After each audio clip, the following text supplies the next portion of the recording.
When we think of the end of Muhammad Ali's great career, one is reminded of his struggles with Parkinson's syndrome caused by his opponents. But while many give the credit to Larry Holmes, Ali's last opponent, Trevor Berbick, pulverized Ali like never before, causing Ali's final exit from boxing. Berbick was what you would call an anti-hero. The 27-year-old hit a fragile Ali with everything he had that night. Berbick all over Ali and on the rope.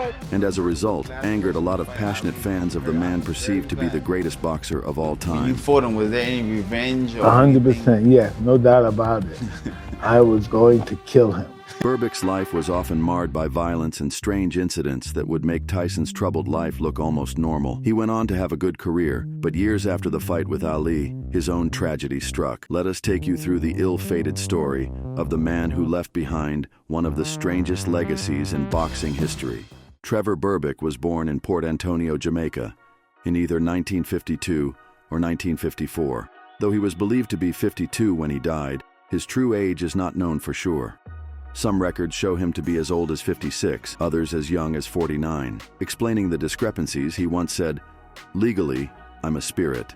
I have no age." He spent 5 years in Guantanamo Bay as an immigrant laborer. Today, Guantanamo Bay is notorious for its U.S. detention camp, but in the early 1970s, it was primarily known as a military base. It was his gig as a maitre d' at a rowdy mess hall that led him to boxing. There, Berbick worked at a variety of jobs to make ends meet. But at the military base, there were men waiting for various reasons, so they drank, and to let off steam, they'd fight anybody in the streets. One night, a Marine jumped Berbick coming home from work, but he had learned a little martial arts from the Special Forces and handled the Marine pretty well. He was then told to come on down and join them in training boxing. Berbick ended up beating the all-Marine heavyweight champ and winning the service tournament. After that, he figured he had a shot at being a pretty good fighter. He had a brief amateur career, and despite almost no actual ring experience, Berbick represented his native Jamaica in the 1976 Summer Olympics in Montreal, winning a bronze medal.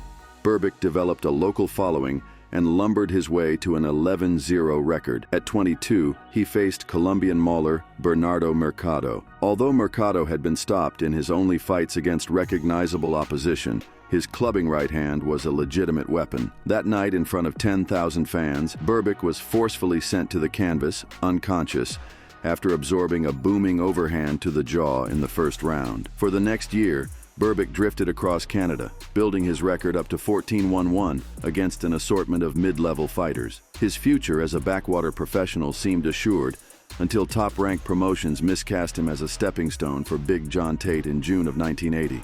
In that fight, in the 9th round, a right hand sent Tate wobbling across the ring, and Berbick, in hot pursuit, clubbed him repeatedly until Tate was out cold on the canvas. The upset win over Tate eventually earned Berbick a shot against Larry Holmes, the only consistent heavyweight of the early 1980s. Holmes' last win was an 11th round knockout of Muhammad Ali, one which Ali refused to accept. On April 11, 1981, Berbick became the first title challenger to last the distance against the 80s legend, Larry Holmes. That night, despite losing, Berbick raised his profile enough to qualify for another significant payday. In a stroke of luck, a 39-year-old Muhammad Ali chose Berbick for his comeback opponent, losing by stoppage for the first time in his career to Larry Holmes. All around the world, not only us at ringside here, you know, it's pathetic. Angelo Dundee wants to stop the fight. Ali pushed for a fight with Berbick in order to prove himself, but already manifesting symptoms of Parkinsonism, Ali was not fit to enter the ring again. Two physicians, including his former doctor, Ferdy Pacheco, had stated that Ali was suffering brain damage from having absorbed too many blows. His speech had slowed and was occasionally slurred. Essentially banished from America, Ali took his circus act offshore to the Bahamas. 4 times I have to prove I'm qualified because I look so bad with Larry Holmes. People have a right to say, you washed up, you finished. I was sick. I'm taking on the toughest man next to Holmes, that's Trevor Berbick. After beating him, I'll be ranked in the top 10 by... The Ohio event was a disaster. There was no bell to sound the rounds, so someone went and got a cowbell. It later was reported that there were only 2 sets of gloves for the entire card, so every fighter had to use them. From the opening round, Ali started the fight by dancing around and flicking out his jab as he... Berbick trying to roll with the punches. Sidestepped him, but the referee told him to keep him up. But Berbick came back at Ali, throwing large shots aimed at Ali's hair. Really rocking the body. As soon as the third round, age seems to have caught up with the former champions, as he seems to tire. I must say, through the fight, Ali has made most of the clinches, done most of the holding. Though Ali's stamina may have gone, his bravery hadn't. He wasn't afraid to go toe-to-toe with Berbick and trade blows with the younger, stronger fighter. Ali is taking a lot of punishment, but he always could. He outthrew a lot of punches and Trevor looked at when he's wrong. Ali was really hurt that time. He's wincing. Ali taking a battering on the ropes. Ali seemed to win the 5th and 6th rounds with his combinations and aggressive punches, though the power of old was gone. Before a tired crowd in Nassau, Berbick outpointed a lifeless Ali in 10-round decisions, and in the process earned more recognition than he had in his entire career. 99-94, unanimous decision for Trevor Berbick. He obliterated him, he destroyed him, he punched him, he crushed him. Ali retired for good after the fight, finishing his career with an overall record of 56-5 and earning a lasting reputation as one of the 20th century's most influential sportsmen and At the age of icons. 39, Ali could no longer float like a butterfly, sting like a bee. My body wanted to do things that it couldn't do. My mind said do it, but I couldn't do it. And Father Time, nature got me.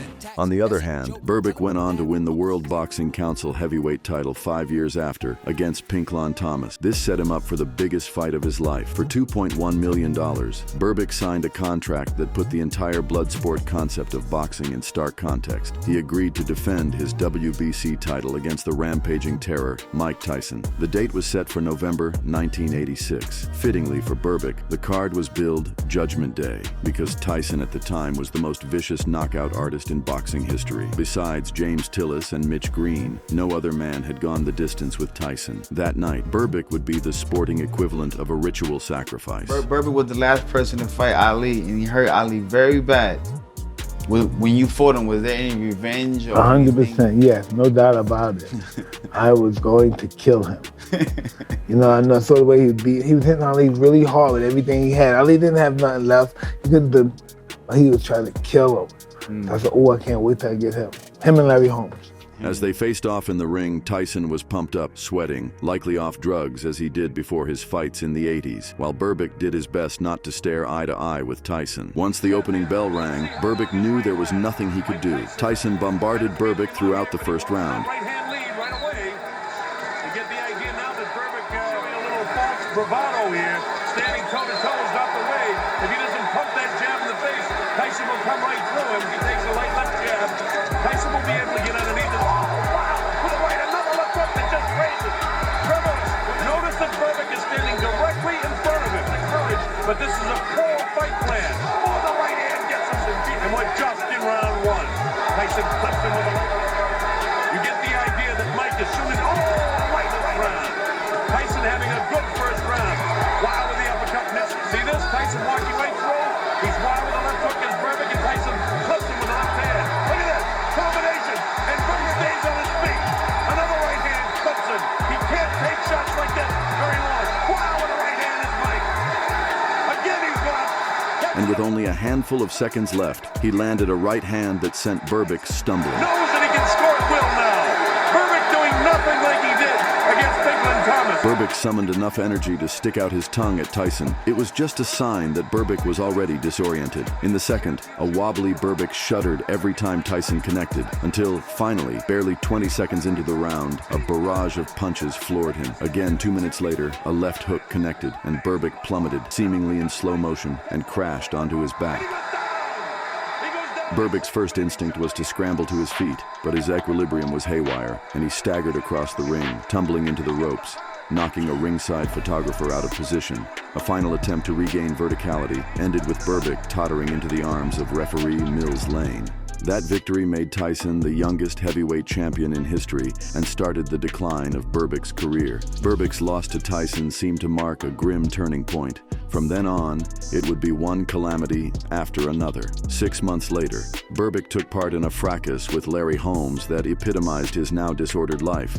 But his true breakdown began in the autumn of 1990, when he was arrested for assaulting a man he believed had been courting his wife, Nadine. That led to Nadine initiating divorce proceedings.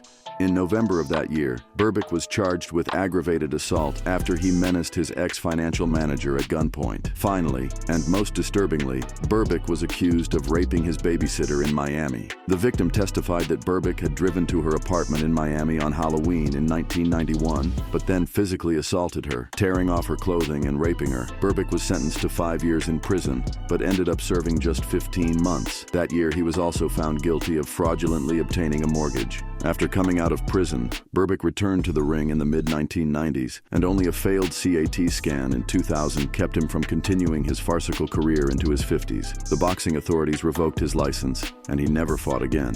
When his immigration status in Canada lapsed, Berbick snuck back into the U.S. illegally. From Florida, Berbick was deported to Jamaica, where he moved in with his mother and began menacing his neighborhood. In 2003, he was accused of stealing a TV and stereo equipment, but Berbick claimed that the stolen goods had been stashed at his home without his knowledge. Finally, on October 28, 2006, Berbick met his tragic end. After a night out at a bar, Berbick was on his way back home when he was ambushed by two men in the darkness. They beat Berbick with a crowbar and a pipe, leaving him mortally wounded on a dirt path. Berbick's nephew, Harold, and an accomplice were arrested and later convicted of murdering the retired boxer. During his trial, the nephew claimed that his uncle had physically abused his mother and that Berbick had also threatened him.